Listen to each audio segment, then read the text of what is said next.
Nous sommes passés d'Oka à Saint-Jean-de-Mata, donc une communauté, nous on ne déménage pas souvent là. On était à Oka de 1881 à 2009. La question d'Annie, c'est comment vous avez fait pour faire ce discernement-là en respectant toutes les personnes? Quand on a commencé le processus en 2003, on est déménagé en 2009. Quand on a commencé le processus en 2003, la première fois que le père abbé a posé la question, et puis je pense qu'il faut qu'il y ait quelqu'un qui la pose à un moment donné, il a dit, écoutez, ça nous coûte 1 million de masse salariale et de chauffage par année. Et on est une petite trentaine, on ne pourra pas continuer à ce rythme-là longtemps. On occupe des bâtiments qui sont construits pour 200 personnes au minimum. On est une petite trentaine. Alors, est-ce que le moment ne serait pas venu pour nous de se poser la question de redimensionner le monastère en sachant que ça va coûter plus cher que de quitter l'endroit et de rebâtir ailleurs? La première réaction consultative de la communauté, nous, dans la plupart de nos délibérations, toutes les délibérations importantes, c'est obligatoire, il faut les 2/3 des voix. Alors, le père abbé a fixé tout de suite comme norme que pour toutes les décisions qu'on prendrait concernant le déménagement, ce serait toujours les 2/3 des voix. Donc, question de procédure, question de fond, puis question de détail. Les questions de fond, en général, on arrive assez rapidement au consensus, parce que c'est quand on arrive dans les questions de détail, la couleur des prolars, la couleur de la tuile dans les douches, les poignées de porte, la hauteur des portes, je peux vous dire que c'est de l'acrobatie. Nous, on a une manière très simple de faire nos discernements. C'est une méthode qu'on s'est donnée il y a déjà une vingtaine d'années. On commence par faire un tour de table où chacun est obligé de parler. Donc, on annonce à l'avance que la question la semaine prochaine va être sur est-ce qu'on reste ici ou est-ce qu'on part? Est-ce qu'on commence un projet qui pourrait nous conduire à un transfert de la communauté dans un autre endroit ou si on reste ici? Et tous les frères sont invités à mettre par écrit. Et puis, on va faire un tour de table. Et même si c'est la répétition, nous, ça fait longtemps qu'on s'est entendus pour ne pas dire « Ah ben, comme Annie a dit, je pense tout à fait comme Annie a dit. » Non. Même si on répète exactement les mêmes choses, on s'écoute. Et c'est tout la première fois.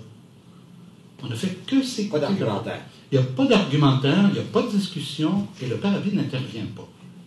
On fait simplement écouter ce qui est dit. La deuxième fois, on réagit en posant des questions.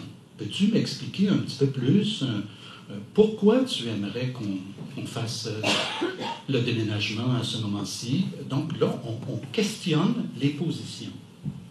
Et la troisième fois, on prend un vote consultatif. Où est-ce qu'on en est maintenant? Et ça demande du temps. C'est-à-dire que pour faire les 3 étapes, ça a pris la première année.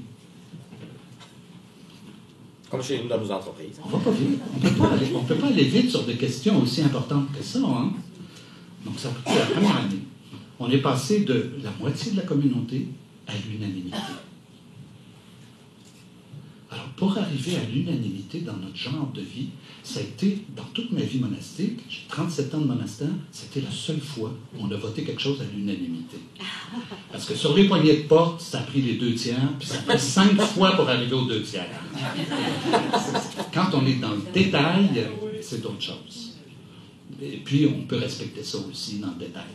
Mais sur les lignes de fond, ça a été ce consensus. Et le consensus a permis que quand on a fait le transfert, on avait quand même 6 frères qui avaient vécu plus de 60 ans à Oka. 60 ans. C'est quelque chose dans une vie humaine, 60 ans. Hein? Un a trouvé difficile au début parce qu'il était à l'hôtellerie, ça a changé tout son réseau de relations avec les gens de l'extérieur. Mais aucun frère s'est plaint pour dire « Ah, c'était bien mieux à Oka, ah, c'était pas la même chose. » Non. Tout le monde a été heureux de vivre le transfert parce qu'on l'a bien préparé et qu'on est arrivé à un consensus. Premier point. Deuxième point, pendant toutes les étapes, tous les mois, il y avait une visite organisée où tous les frères qui souhaitaient étaient invités à venir. La construction durait 2 ans, étaient invités à venir à voir les travaux, l'avancement des travaux. Mais c'est ça, on était capable de s'entendre sur chaque chose de manière à développer une vision commune puis un consensus commun. Et on a pris le temps, on a mis 5 ans. 5 ans de démarche. Donc, ça a été vraiment quelque chose. Et c'est un peu la méthode qu'on utilise habituellement. Donc, notre méthode de discerner nous a aidé beaucoup jusqu'à présent, à cause de ça. Donc, vous vous êtes aidé des autres pour discerner. Aller à la rencontre de l'autre, ça suppose qu'on le laisse rentrer dans notre vie. La capacité d'aller chercher le géant endormi, le rêveur qu'il y a dans chacune des personnes. Pas le suiveur peureux. Le suiveur peureux, il sait qu'il est suiveur peureux, mais il ne sait pas toujours qu'il est géant endormi, rêveur, né pour quelque chose de beaucoup plus grand que ce qu'il perçoit à ce moment-ci.